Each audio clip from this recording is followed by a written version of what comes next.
Bienvenidos al ciclo de conferencias de Geoquímica y Ambiente en honor a la doctora Liliana López.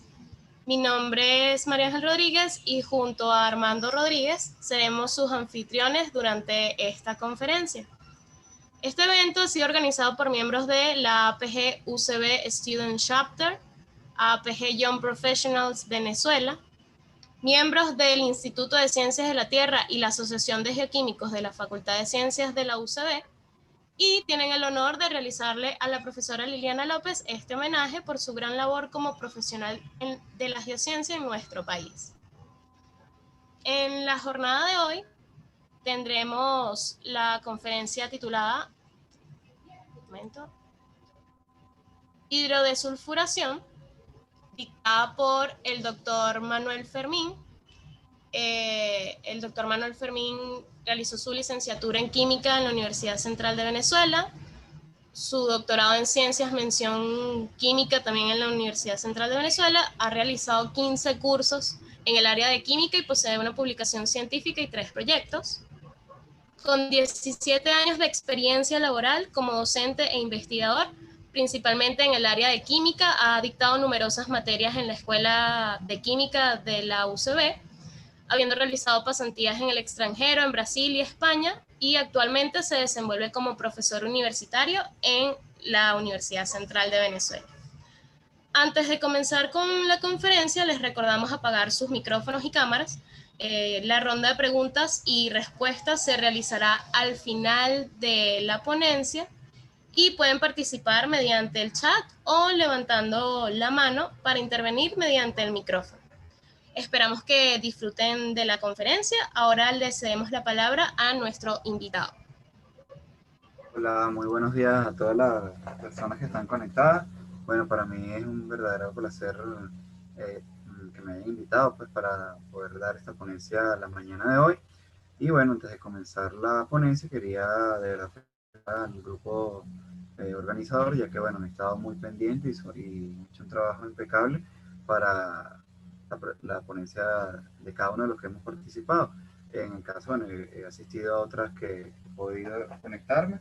Y bueno, he visto que el trabajo ha sido maravilloso, así que de verdad felicitaciones a los muchachos organizadores de este proyecto. Bien, bueno, antes de comenzar a hablar de la ponencia de hidrosulfuración, bueno, quería dar una breve introducción, ya que la hidrosulfuración se encuentra dentro o incluida dentro de lo que se conocen como los hidrotratamientos en la industria petrolera. Bien. Disculpe, doctor, por favor, si podría compartir su pantalla para ¿No está ver, compartido visualizar ahorita? la presentación. No, ¿Me no, sale tiene que compartirla. nuevamente? Uy, ya Sí, bueno. ¿Por qué me salió entonces? Déjame ver, compartir pantalla. A ver, pero me sale la opción. Aquí está, ya, un segundito. Listo, ahora sí, nuevamente. sí, ahora sí, ¿Ya? chévere. Déjame entonces ir para atrás. Ok, chévere. Esta es la primera lámina. Bueno, como les había comentado, la hidrosulfuración se encuentra dentro de los procesos de hidrotratamiento en la industria petrolera y los hidrotratamientos son simplemente la eliminación de heteroátomos en moléculas orgánicas.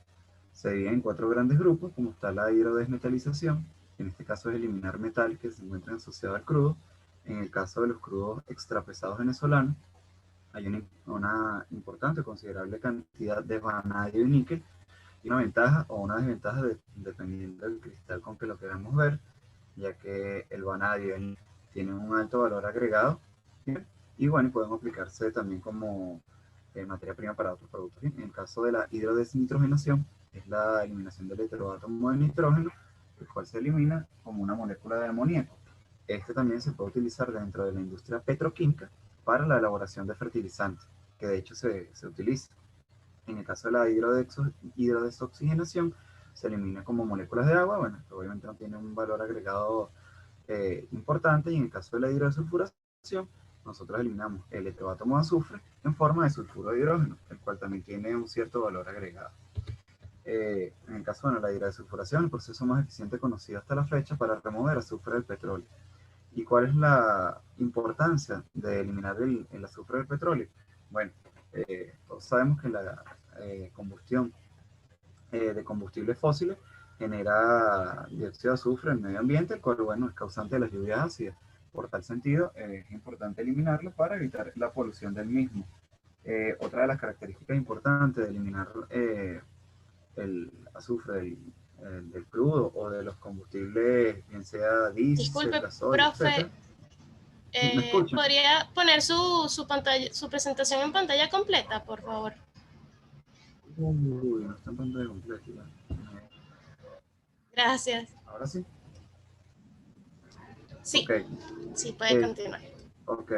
Eh, a ver, ok, vamos bien. Chévere. Sí, sí, sí hay secuencia que ahorita moví las láminas y hay una buena secuencia, ¿sí? Sí, Perfecto. Ok.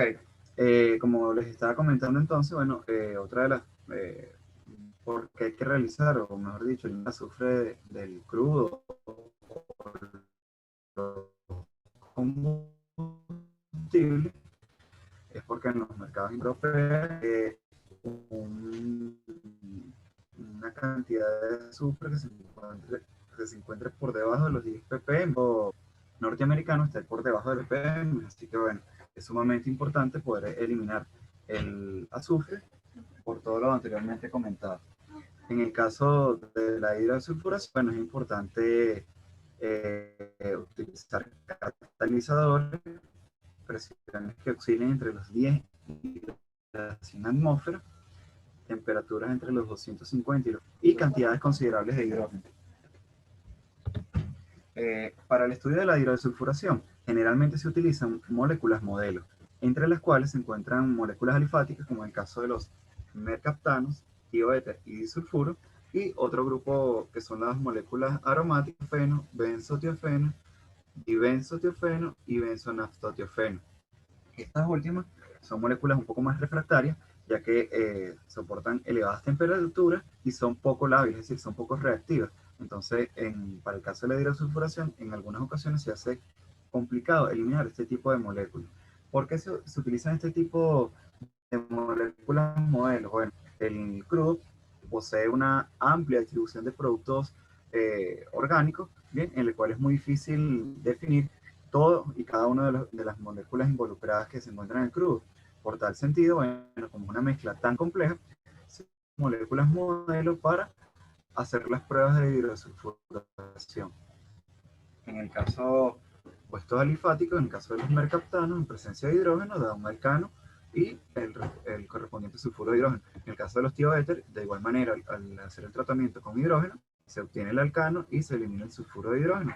Para el caso de los disulfuros, igualmente se obtiene el alcano y el sulfuro de hidrógeno, pero para el caso de los compuestos aromáticos, se obtiene, dependiendo del anillo aromático que se encuentra, en el caso del tiofeno, que es el caso que estoy citando aquí, se obtiene butano y la eliminación del sulfuro de hidrógeno. Ok, como les había comentado, bueno, como es importante la presencia de catalizadores, hay dos tipos de catálisis, la catálisis homogénea y la catálisis heterogénea. En el caso de catálisis homogénea, el catalizador se encuentra en la misma fase que en el producto que se esté trabajando, bien sea un diésel, un gasoil, y en el caso de la catálisis heterogénea, el catalizador se encuentra soportado, bien sea en alumina, zeolita, sílica e incluso hasta en polímero. Los metales que generalmente se emplean en la hidrodesulfuración son metales como molibdeno, de utilización, que son muy costosos y por tal sentido no van a ser rentables los procesos de hidrodesulfuración.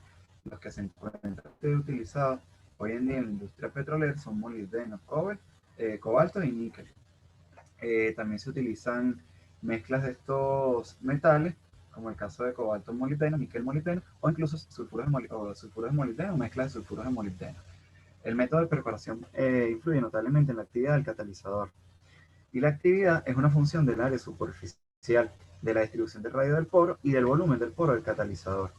En vista de esto, los investigadores Deuter y Smith, a mediados de los años 50, desarrollaron esta ecuación totalmente empírica en la cual toman en cuenta el área superficial, el volumen del poro y la distribución de radio de poro, donde K es una constante cinética que va a depender del mecanismo de reacción involucrado. ¿Y qué quiere decir que el mecanismo de reacción involucrado? Bueno, para poder conocer cómo está operando, en este caso, las moléculas, los mercaptanos, que están involucradas para el proceso de sulfuración, es importante conocer el mecanismo de reacción que va a asociar eso junto con el catalizador. Los primeros investigadores que realmente hicieron este trabajo fueron los colaboradores en el año 1949, en el cual ellos denominaron que había una absorción bipuntual, que había una absorción por parte de la insaturación del anillo aromático sobre los orbitales vacantes del molibdeno, ¿bien? Y una vez que existía esta absorción, el hidrógeno, valga la redundancia, hidrogenaba el átomo de carbono y el átomo de molibdeno, ocurriendo la ruptura de este enlace. Posteriormente, había una coordinación del átomo de azufre al átomo de molibdeno y seguidamente ocurría la hidrogenación tanto del átomo de carbono como del átomo de azufre para eliminar buteno y sulfuro de hidrógeno. En el año 51, Komarevsky y Naps evaluaron otro mecanismo de reacción, pero ellos en vez de utilizar molibdeno, utilizaron vanadio y encontraron una absorción similar a la propuesta por Griffith y colaboradores, en el cual ellos plantearon la coordinación del enlace carbono-azufre sobre los átomos de vanadio o a través de la insaturación de carbono-carbono sobre el centro metálico. En este caso, la evidencia experimental demostró que la coordinación era básicamente entre el átomo de azufre y el átomo de carbono, porque allí es donde ocurría la primera ruptura al añadir el hidrógeno. Posteriormente, una segunda ruptura del enlace carbono-azufre para eliminar butadieno y sulfuro de hidrógeno. Posteriormente, la corriente de hidrógeno que se encuentra en el proceso de hidrosulfuración, obtenemos buteno y butano como tal. Posteriormente, Hammer, en el año 51, utilizan, en este caso serían metales como cobalto y molibdeno soportados sobre aluminio, pero ellos lo hicieron a presiones relativamente altas, de 15 atmósferas. Todos los trabajos anteriores fueron a presión atmosférica, se me olvidó comentar eso. Y a temperaturas que oscilaban entre 275 y 550. Hammer encontró que el primer paso era la hidrogenación del anillo de tiofeno, para que posteriormente ocurría la ruptura del enlace carbono-azufre para liberar butano y sulfuro de hidrógeno.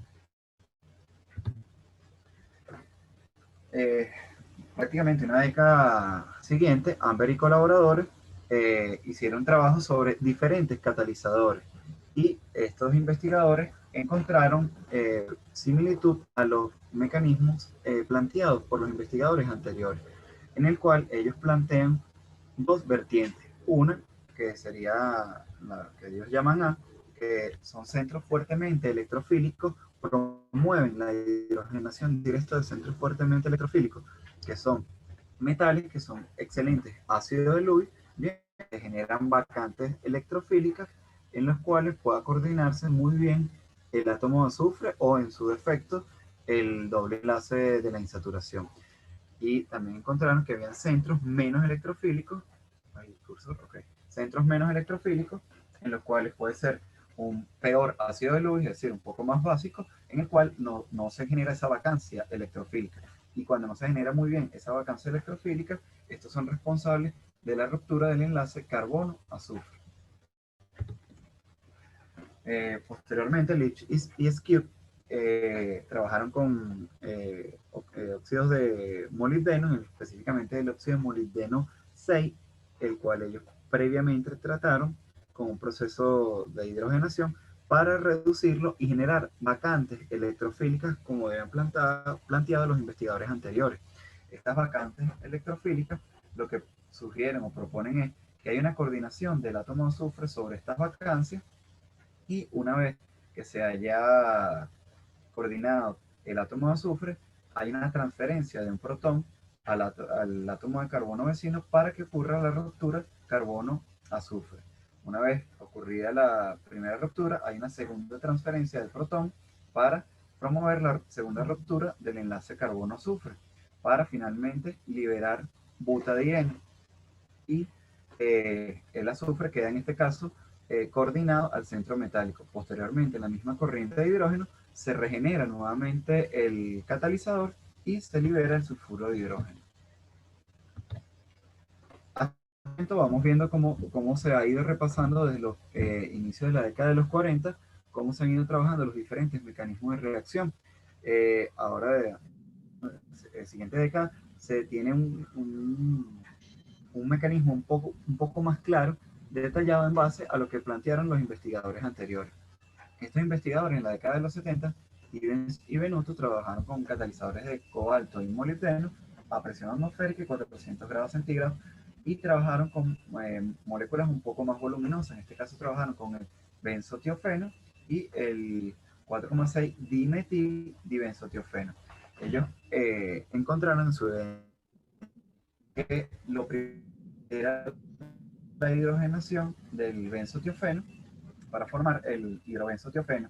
Posteriormente, la segunda molécula de hidrógeno promueve la ruptura del enlace carbono-azufre para formar el mercaptano, y la tercera molécula de hidrógeno promueve la salida o la ruptura del enlace carbono-azufre para liberar el sulfuro de hidrógeno y obtener el derivado aromático.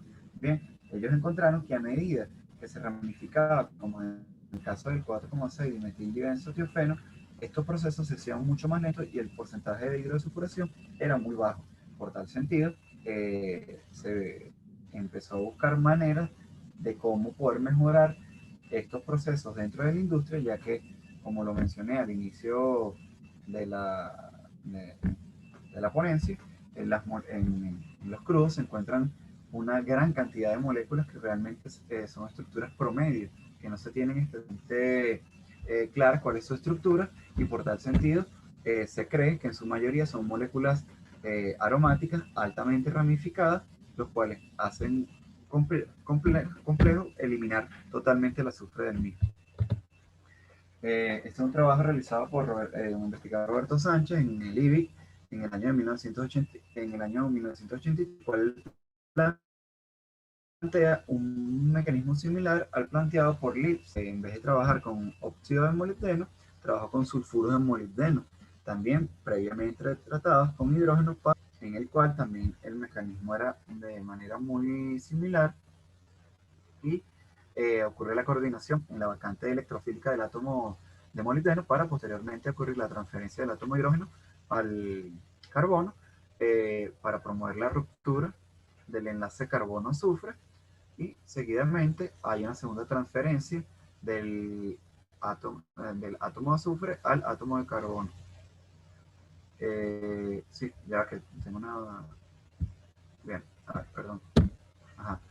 Hay una segunda transferencia del átomo de hidrógeno al átomo de carbono para promover la segunda ruptura, liberar igualmente butadieno, y se regenera nuevamente el catalizador con la corriente de hidrógeno que se encuentra para regenerarlo y liberar butano y sulfuro de hidrógeno. Ok, todos los mecanismos anteriormente mostrados son trabajos con moléculas modelos. Bien, estas moléculas modelos nos dan idea de cómo debe ir la reacción, y ver cómo entonces ahora funciona con corrientes extraídas de los fraccionamientos de la refinería. Entonces, bueno, en el siguiente trabajo, en este que estoy presentando de Leclerc y colaboradores del año 97, ahora ellos van a trabajar con una corriente de gasoil extraída de una corriente de refinería, en el cual ellos lo que trabajaron para su investigación, catalizadores principales, el de cobalto molibdeno y el de níquel molibdeno, en el cual, bueno, utilizaron como soporte diferentes soportes, en el cual trabajaron con alúmina maciolita, sílica amorfa sobre alúmina, y bueno, básicamente catalizadores soportados sobre alúmina, es decir, una catálisis heterogénea. Encontraron diferentes áreas superficiales para cada uno de ellos y un tamaño del volumen de poro para cada uno de ellos. Lo primero que realizaron fue una actividad de craqueo, el cual es una prueba estándar para verificar qué tan efectivo ocurre el craqueo del catalizador dentro de la corriente de destilación o el producto que ellos hayan tomado para trabajar.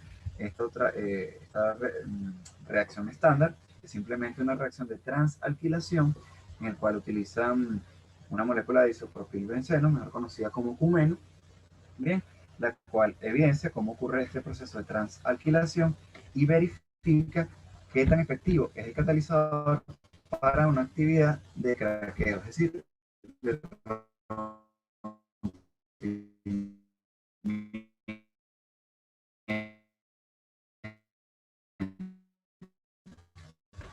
entonces, ellos encontraron que los catalizadores de cobalto y molibdeno, es decir, el catalizador cobalto-molibdeno, es más eficiente para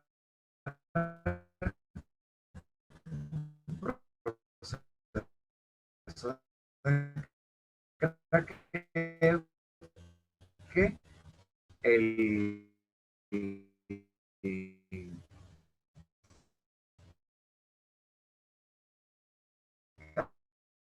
catalizador de níquel y molibdeno.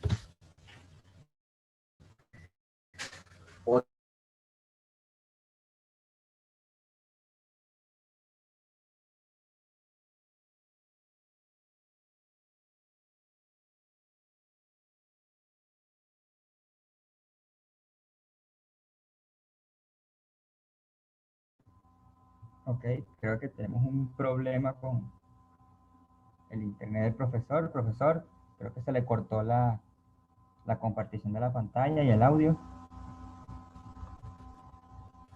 ¿Aló? ¿Aló, Ah, sí?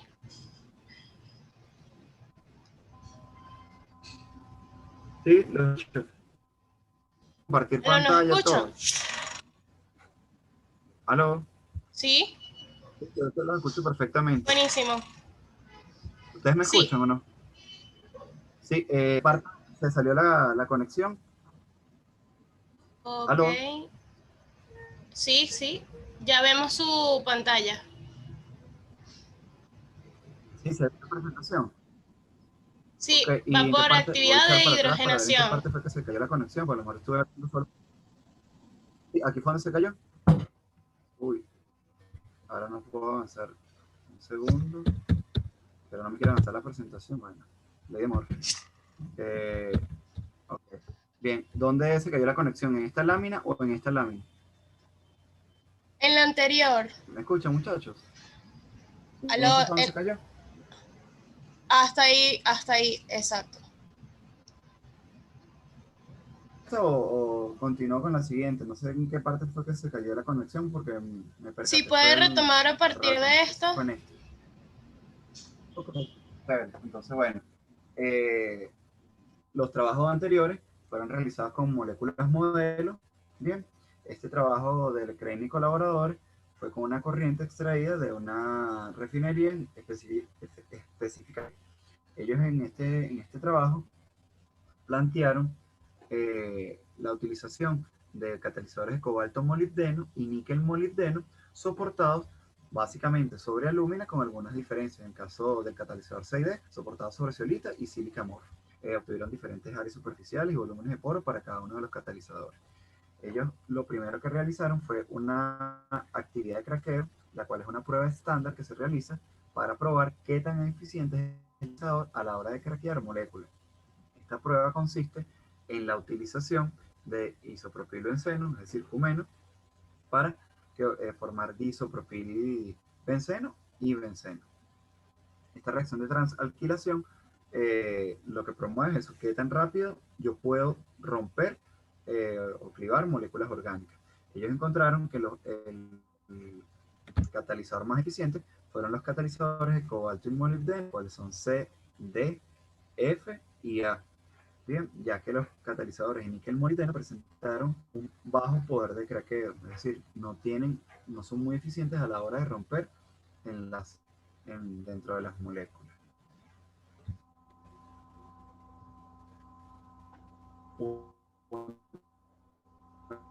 La segunda prueba estándar que ellos realizaron fue la actividad de hidrógeno, en la cual si mi poder de hidrogenación es muy eficiente, se obtiene calina, y si por el contrario mi poder de hidrogenación es muy bajo, obtengo transdecalina. Ahora, los resultados que ellos obtuvieron para estos catalizadores fue que los catalizadores de níquel poseen una actividad de hidrogenación mucho más catalizadores de cobalto, que fueron los anteriores, tanto C, D, F y A, que son los catalizadores de cobalto molibdeno, mientras que los catalizadores de níquel molibdeno B y E fueron más eficientes para hidrogenar. Aquí hay una leve diferencia. Fíjense que el catalizador E fue un poco menos efectivo que el B, que es de níquel molibdeno. Esto se debe, voy a retroceder para mostrar por qué el tamaño del área superficial de este catalizador de níquel molibdeno es mucho más pequeño a las demás. Esa pequeña diferencia en el área superficial fue lo que se tradujo en una menor eficiencia, pero se ve que a pesar de poseer una menor área superficial, fue muy eficiente a la hora de hidrogenar. También que el contenido de níquel y molibdeno realmente fue muy bajo con respecto al que se encuentra en el catalizador B. ¿Bien? Entonces, esto es lo que nos da una idea de que, entonces, dependiendo del metal que yo esté utilizando en el catalizador, voy a promover un mecanismo o por el contrario voy a promover otro. Es decir, los catalizadores de cobalto molibdeno promueven rupturas de enlaces, mientras que los catalizadores de níquel promueven primeros pasos de hidrogenación y posteriormente rupturas de enlace. Eso, bueno, lo evidenciaron ellos en la corriente de gasoil que estudiaron, en el cual las barras negras fueron los que probaron su actividad de hidrosulfuración, ¿bien? Con catalizadores de cobalto y molibdeno, y una molécula modelo como la 4,6 dimetil dibenzotiofeno, la cual está aquí, que es bastante voluminosa. Ya habíamos comentado en láminas anteriores que eran moléculas poco reactivas, muy refractarias, etcétera. Y entonces vemos que los catalizadores de cobalto molibdeno para las corrientes de gasoil son mucho más eficientes que para la molécula de dibenzotiofeno. Y esto, bueno, va de la mano a lo que hemos venido observando con los mecanismos anteriores, ya que en las corrientes de gasoil, como existen una amplia distribución de compuestos orgánicos, bien, en principio tengo tanto compuestos aromáticos como compuestos alifáticos. El primer paso entonces sería la ruptura del enlace carbono-azufre, mientras que para la corriente de 4,6 dimetildibenzotiofeno, bien, por ser una molécula muy voluminosa, este átomo de azufre es complicado que se coordine al centro metálico para que pueda ocurrir la ruptura carbono-azufre. Por el contrario, lo que ocurre es el mecanismo que habían planteado primero, la hidrogenación del anillo para posteriormente romper el enlace carbono-azufre. Entonces, esto nos da una idea de que los mecanismos anteriormente estudiados nos van orientando a qué es lo que está ocurriendo realmente en cada uno de esos procesos industriales. En la siguiente lámina lo que podemos observar es la relación que existe en los procesos de primero hidrogenación y posteriormente ruptura de enlace. Vemos que para los catalizadores de níquel con molibdeno hay una mayor proporción para que ocurra primero el proceso de hidrogenación y posteriormente ruptura, y la relación con molibdeno vemos que entonces mucho más baja que el anterior, ya que lo que primero ocurre para este tipo de catalizadores es la ruptura del enlace carbono-azufre y posteriormente la hidrogenación del mismo. Bien, ya acercándonos a finales de la década de los 90, se siguen buscando mejorar cada uno de estos mecanismos anteriormente expuestos, pero estos investigadores se enfocaron básicamente en las propiedades del níquel, ya que bueno, el níquel, como hemos visto, ha demostrado excelentes propiedades para los procesos de hidrosulfuración. Además es que bueno, se conoce hace muchísimo tiempo que se utiliza como un excelente agente hidrogenante para los catalizadores níquel-raney, que se han utilizado ampliamente en la síntesis orgánica como tal. Y bueno, estos investigadores hallaron un catalizador, en este caso una catálisis homogénea, ¿sí? Ocurre en una sola fase, ¿sí? En el cual ellos sintetizaron este complejo organometálico que se conoce como 1,2 bis disopropilfosfonioetano, en el cual, bueno, lo primero que ocurre para este tipo de reacciones en catálisis homogénea es la coordinación del átomo de azufre al centro metálico, ocurriendo una adición oxidativa. Posteriormente, fíjense que las conjugadas, ¿sí? unas temperaturas de 22 grados centígrados en solventes de THF. Simplemente lo que hay es una especie de rearreglo donde queda coordinado el átomo de azufre al centro metálico y se libera bifenilo. Este catalizador lo utilizaron los investigadores Torres y colaboradores en el año 2004 para evaluar los procesos de hidrosulfuración en moléculas bastante complejas, pero ellos ahora utilizaron como reactivo coadyuvante un reactivo de Grignard. Utilizaron el mismo catalizador que les había comentado anteriormente, el 1,2 bis isopropil fosfonio etano, en el cual, bueno, el mecanismo que plantean estos investigadores es la coordinación del átomo de azufre al centro metálico, ¿sí? Seguidamente, la utilización de un reactivo de Grignard, ocurre una inserción entre el reactivo de Grignard y el átomo de azufre, ¿sí? Para posteriormente ocurre una transposición o rearreglo dentro del centro metálico, y una segunda molécula del reactivo de Grignard genera el centro activo del catalizador para liberar sulfuro de magnesio con el halogenuro de magnesio que se está utilizando en el reactivo, y finalmente otra molécula de dibenzotiofeno reacciona con el centro metálico para liberar el bifenilo ramificado, ¿bien? Y regenerar nuevamente el catalizador. Viéndolo así, se ve un tanto complejo las reacciones y no tiene mucho sentido. Estos investigadores plantean un ciclo catalítico en el cual tiene mucho más sentido cada uno de los pasos que acabo de mencionar, pero bueno, ya los vamos a mencionar. Estos investigadores, una de las cosas que plantean en esta catálisis de Mohani es lo muy eficiente que es este catalizador.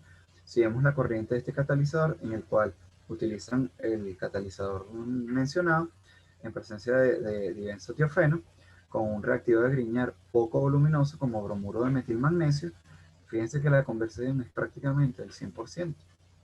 Pero si ellos incrementan el volumen o el impedimento estérico del reactivo de Grignard, en este caso es cloruro de isopropilmagnesio, vemos cómo cae drásticamente la proporción del bifenilo formado. Aquí hay otro experimento que ellos plantean donde ahora incrementan la molécula de 4,6 dimetildibenzotiofeno y vemos cómo apenas un 2% del bifenilo es lo que se forma. Entonces, lo que plantean estos investigadores es que este tipo de reacciones en catálisis homogénea está sujeta totalmente a impedimentos estéricos. Bien, las demás corrientes, yo lo que no voy a mencionarlas, utilizaron otro tipo de catalizadores para llegar a la misma conclusión. A medida que cambiaban los reactivos de Grignard, lo hacían mucho más voluminosos, ven cómo obviamente decae cada uno de los productos de bifenilo.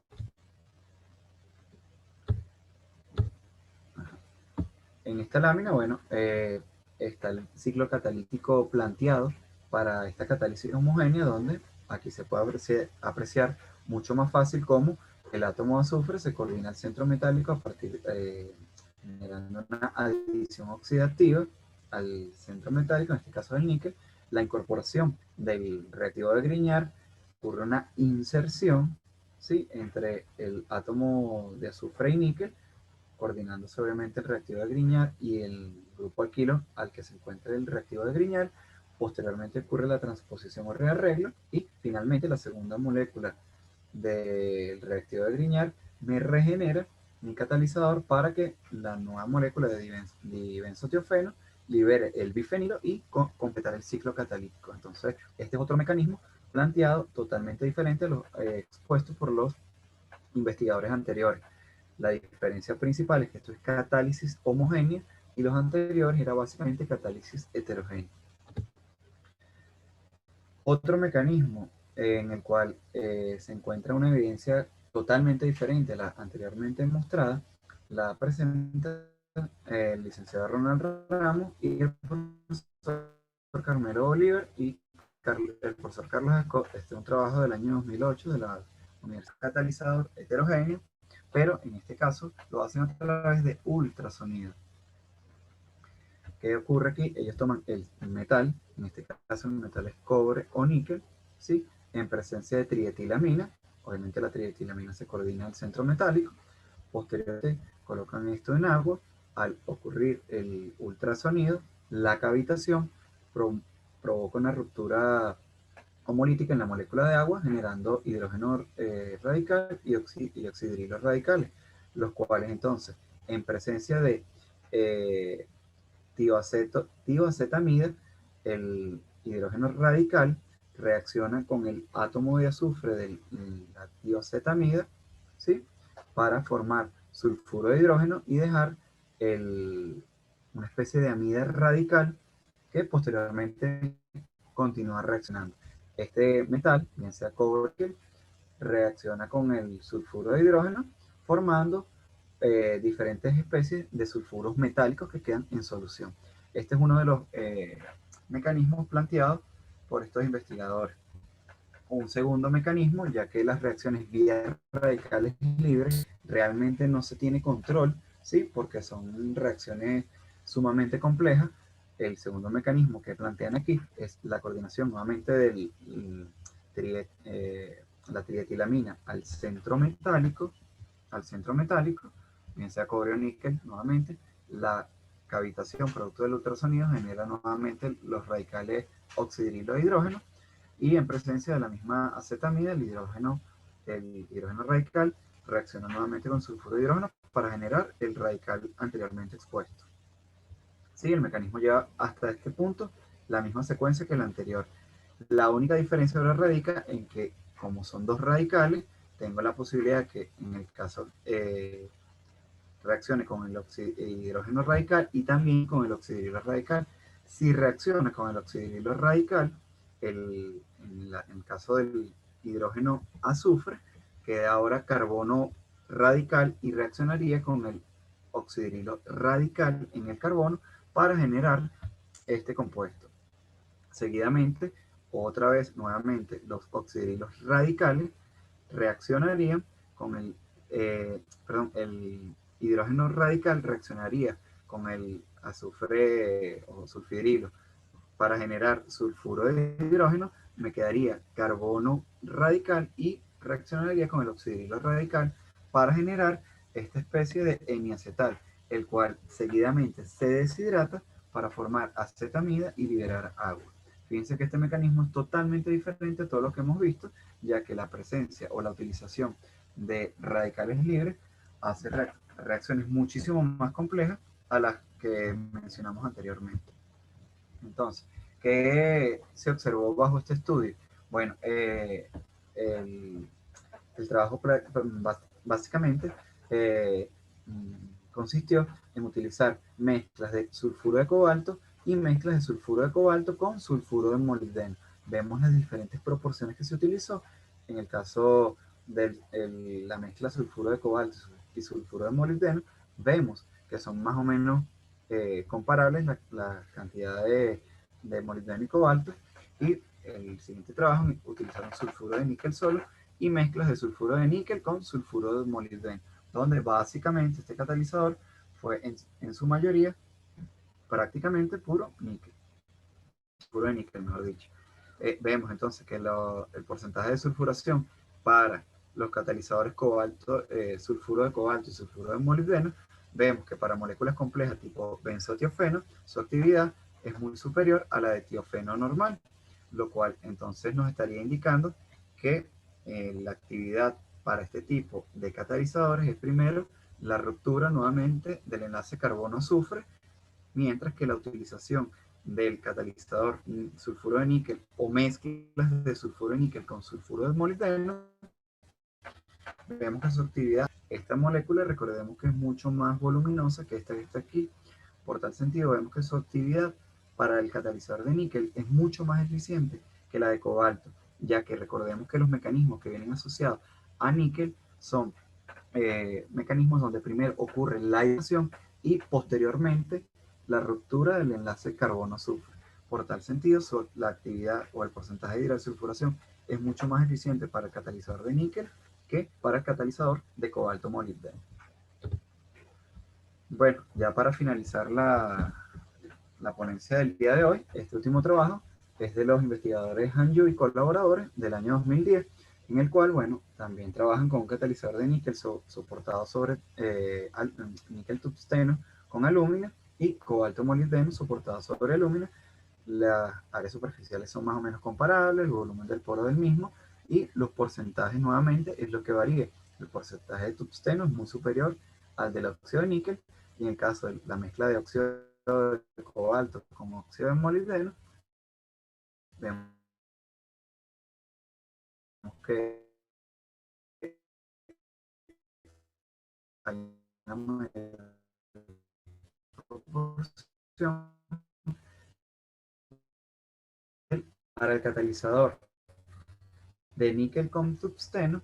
Vemos que son procesos mucho menos eficientes que el catalizador de cobalto molibdeno, y esto se debe a lo que habíamos visto en trabajos anteriores, que como la de compuestos orgánicos, obviamente lo primero que se debe promover es la ruptura de esos enlaces carbono-azufre para posteriormente ocurrir el paso de hidrogenación y finalmente el proceso de hidrosulfuración.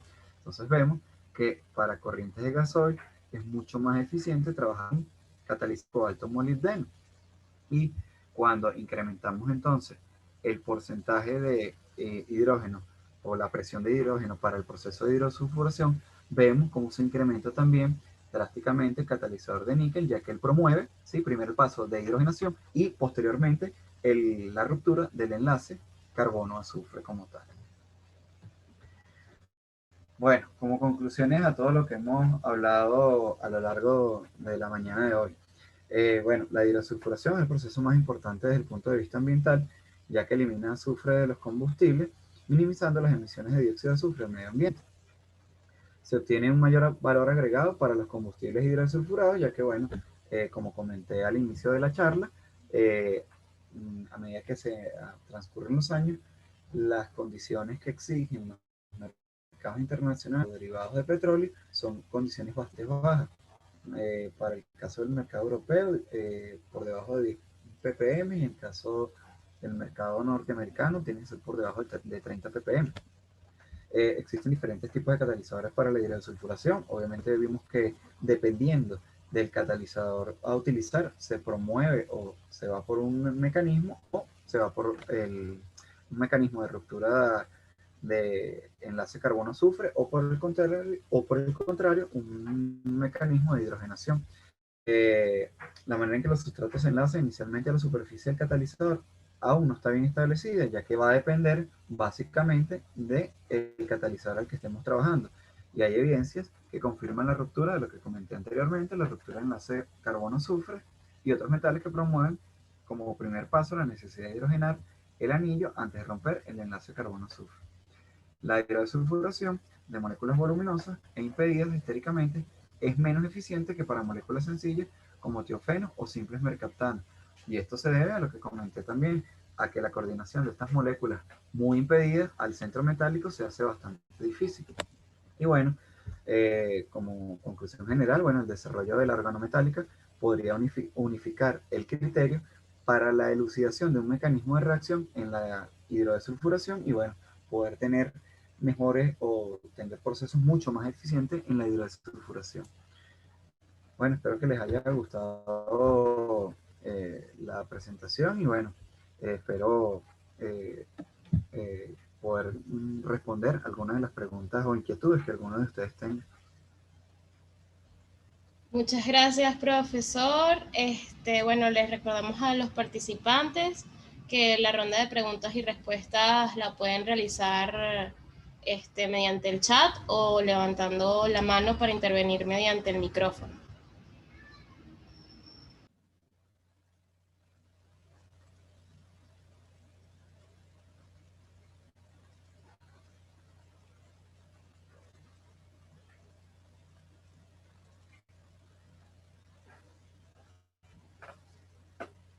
Vamos a esperar un minuto a ver si hay alguna duda de parte de los participantes.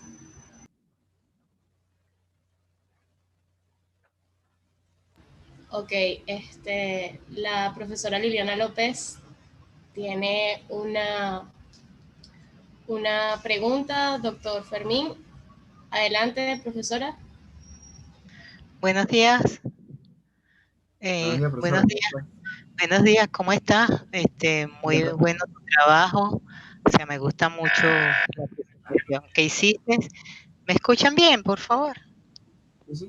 Sí, Yo la escucho profe. perfecto. Quería preguntarte, en relación al H2S que se produce con, con ese tipo de reacciones. Como no conozco sobre catalizadores, Ujú. ¿cuál es el origen? ¿Hacia dónde va ese H2S que se va a originar una vez que se desulfuran moléculas que son comunes en el petróleo, como el benzotiofeno, el dibenzotiofeno y todos los de metildibenzotiofeno, que son incluso bastante comunes en los crudos venezolanos? Entonces no sé, Correcto. cuando se hace este tipo de catálisis, hacia dónde va ese H2S generado. Si por favor me podrías Claro, explicar profe, eso. cómo no. Bien, profe. Generalmente, bueno, gracias a Dios, hoy se está utilizando, se aprovecha como materia prima para obtener azufre. No sé si en alguna oportunidad, hace como unos 2, 3 años, cuando uno viajaba hacia Puerto La Cruz, que pasaba al lado de la refinería José Antonio Sote, que había una montaña gigante amarilla.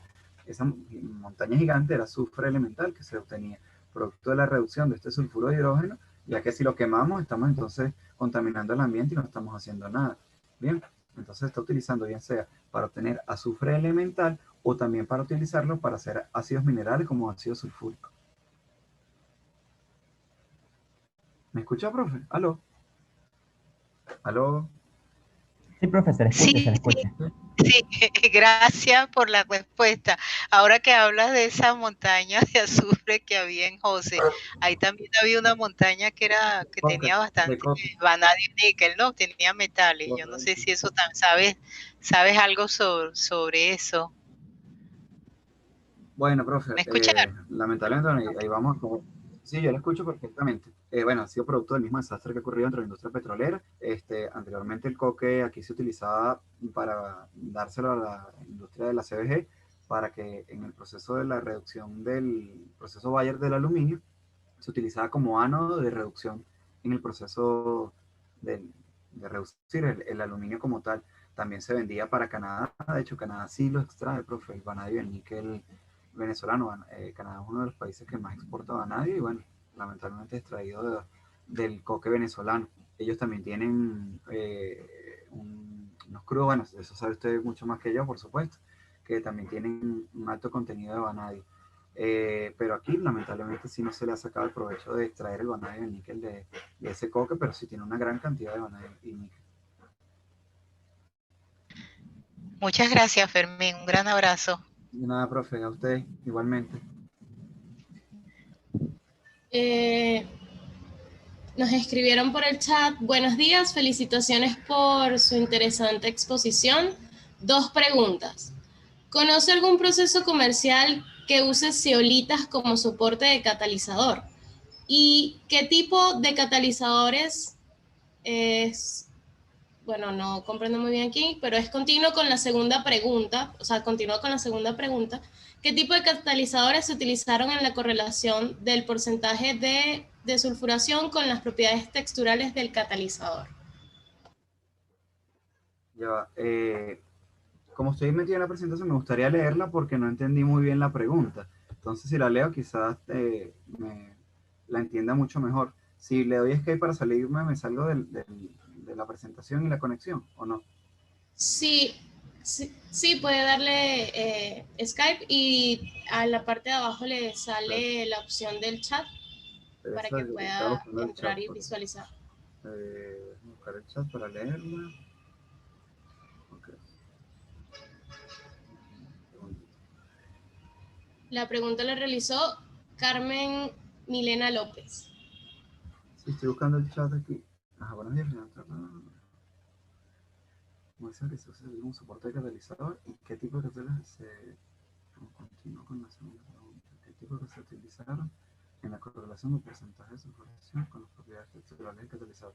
Ok, en el cual se utilizan zeolitas generalmente para secuestrar gases o para gases lo que conozco generalmente en la industria, ¿bien? Creo que Bogás se utiliza algo de zeolitas para poder separar algunos o purificar básicamente algunos de los gases, pero específicamente uno que conozca yo en la industria nacional, de verdad no tengo ninguno a la mano. Y la segunda pregunta, ¿qué tipo de catalizador se utilizaron en la correlación del porcentaje de desulfuración con las propiedades texturales del catalizador? Me imagino que debe ser esta que está aquí, voy a buscarla la.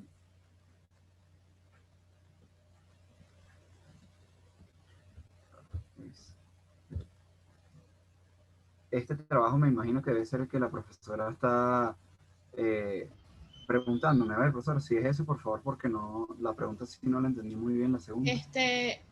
Profesor, si va a compartir alguna lámina, recuerde compartir la pantalla. Ah, ¿no está compartida? Ok, déjeme darle nuevamente. No. Zoom.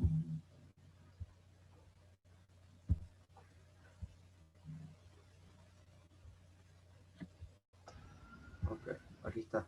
Creo, profesora, que se refiere específicamente a este trabajo o a cuál de los trabajos que mencioné aquí. Creo que es este que se está refiriendo. Ella menciona la ecuación de Beuther y Smith. Ya. Perfecto. Déjame echar hacia atrás. Está aquí.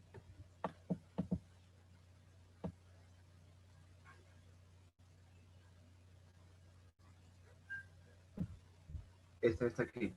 Bien, bueno, esta fue totalmente empírica y ellos trabajaron específicamente con catalizadores de cobalto y molibdeno. Y esto fue a finales de la década de los 50 de esta ecuación.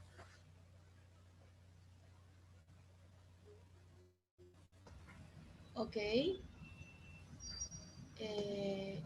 Muchas gracias. El profesor Carlos Barrios, buenos días, Manuel. Muy buena tu presentación. Un abrazo grande. Gracias, Carlos. ¿Hay alguna otra pregunta? Vamos a esperar otro minutico para ver si surge otra pregunta.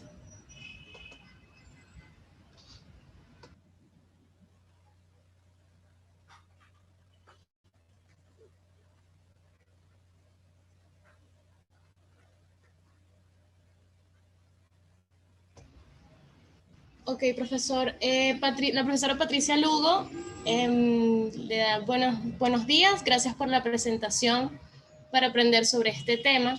Una pregunta.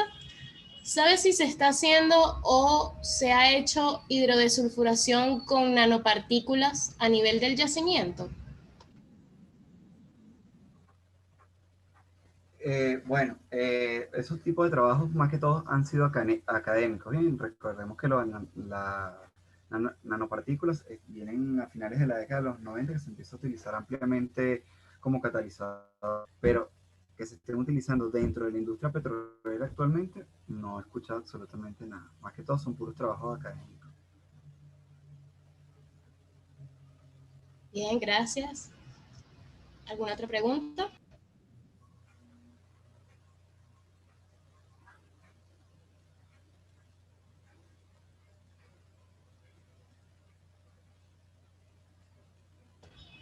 La profesora Patricia le da las gracias por su respuesta.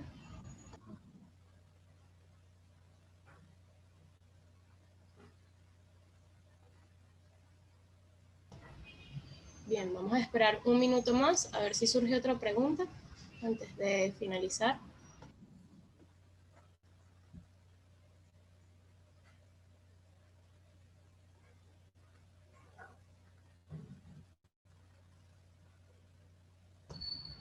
Ok, Diagnostics, uno de los participantes le dice, saludos Manuel, ¿pudiéramos darnos algunos detalles de cómo son las pruebas experimentales que usas? El tipo de reactor se refiere. Wow, lo que pasa es que yo no trabajo con reactores porque yo soy básico como tal, de verdad no tengo conocimiento de los reactores, eso obviamente va orientado a la parte de los tecnólogos, sí, yo desconozco por completo, sé que hay reactores batch, hay reactores abiertos, otros de flujo, pero realmente no tengo ningún tipo de conocimiento de reactores de verdad. Soy básico, no soy tecnólogo, ni mucho menos ingeniero. Bien, Lamento no poder gracias. responderle esa pregunta. Okay.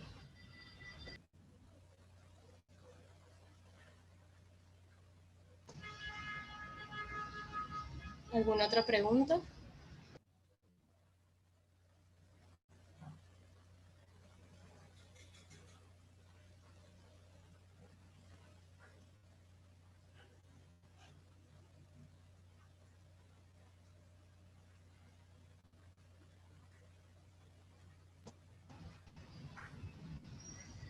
Bien, profe, si me permite compartir mi pantalla, por favor. Sí, cómo no. Me tengo que salir yo, ¿no?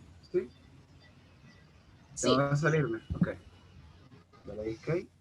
Ok.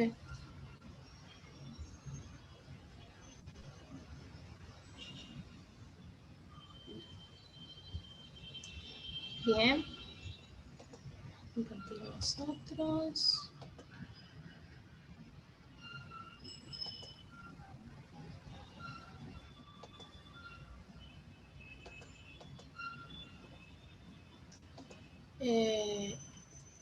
Bien, antes de finalizar esta jornada,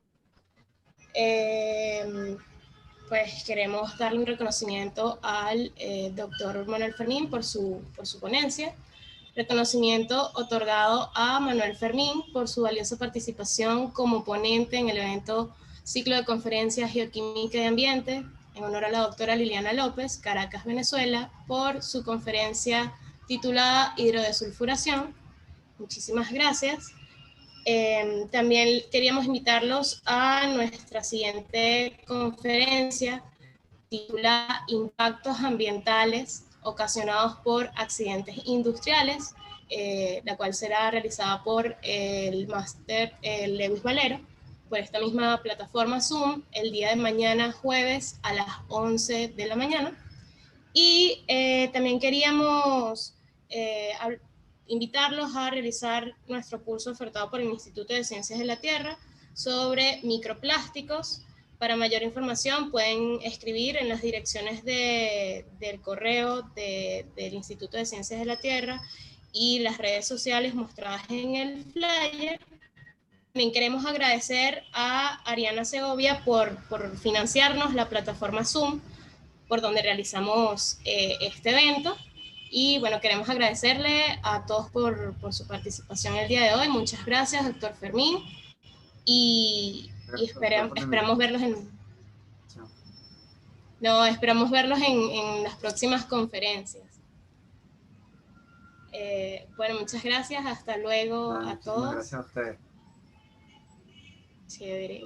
Chao. Feliz día para todos también. Feliz día. Chaito.